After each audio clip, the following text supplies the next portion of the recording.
प्रत्येक पनीर सारखं नसतं. शुद्धतेची खात्री करूनच योग्य पनीर निवडा. गोकुळ मलाई पनीर हे शुद्ध दुधापासून तयार केलेले आहे. त्यामुळे त्यात नैसर्गिक दुधातील फॅट, प्रथिने आणि कॅल्शियम भरपूर प्रमाणात मिळते. काही पनीर वनस्पतीजन्य तेल, स्टार्च किंवा इतर घटकांपासून तयार केलेले असू शकते. म्हणून ग्राहक म्हणून जागरूक व्हा आणि पनीर घेताना गोकुळच मागा. शुद्धतेचा विश्वास, चवीचा आनंद. आजच घरी आणा गोकुळ मलाई पनीर.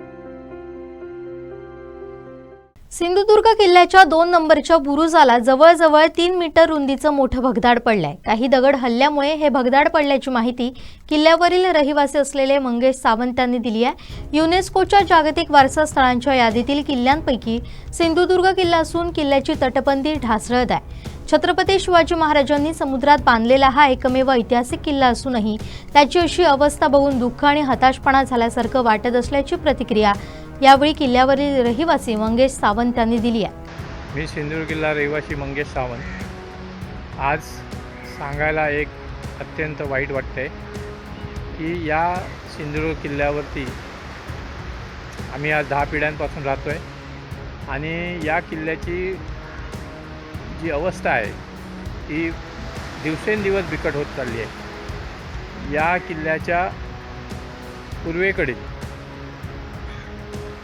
उजव्या बाजूच्या 2 नंबरच्या बुरुजाला आज एक जवळजवळ 3 मीटर रुंदीचं असं भगदाड पडलेलं आहे.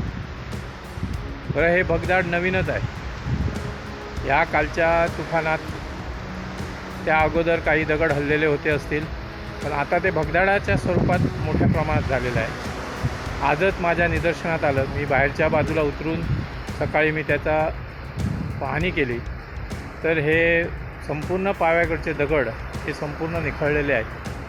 आपला हा किल्ला 12 किल्ल्यांच्या युनेस्कोच्या यादीमध्ये आहे. परंतु आज परिस्थिती किल्ल्याची काय आहे? पश्चिम दक्षिण या बाजूच्या ज्या भिंती आहेत याला लाटांचा मारा मोठ्या प्रमाणात असतानासुद्धा तिथल्या भिंती पण अशा बऱ्याच ठिकाणी छोट्या मोठ्या भगदाडं पडलेली आहेत. पण आता पूर्वेकडची जर भिंत जिथे लाटांचा मारा नाही अशा ठिकाणी जर भिंत कमजोर होत असतील तर याकडे प्रशासनाने, शासनाने, पुरातत्व विभागाने लक्ष देणं गरजेचं आहे. पुरातत्व विभाग संपूर्ण झोपलेला आहे, कसलंही त्यांना पडलेलं नाही आणि यासाठी एक दुःख होतं आहे की आज हा महाराजांचा किल्ला, आज समुद्रात असलेला एकमेव किल्ला आणि या किल्ल्याची अशी अवस्था हे बघून खूप वाईट वाटतं आहे, हताश झाल्यासारखं वाटतं आहे. तरीसुद्धा शासनाला, प्रशासनाला एक कळकळीची विनंती आहे की त्यांनी लवकरात लवकर याकडे लक्ष द्यावं आणि याचं डागडुजीचं काम पूर्णपणे पहिल्या हातात घ्यावं. धन्यवाद.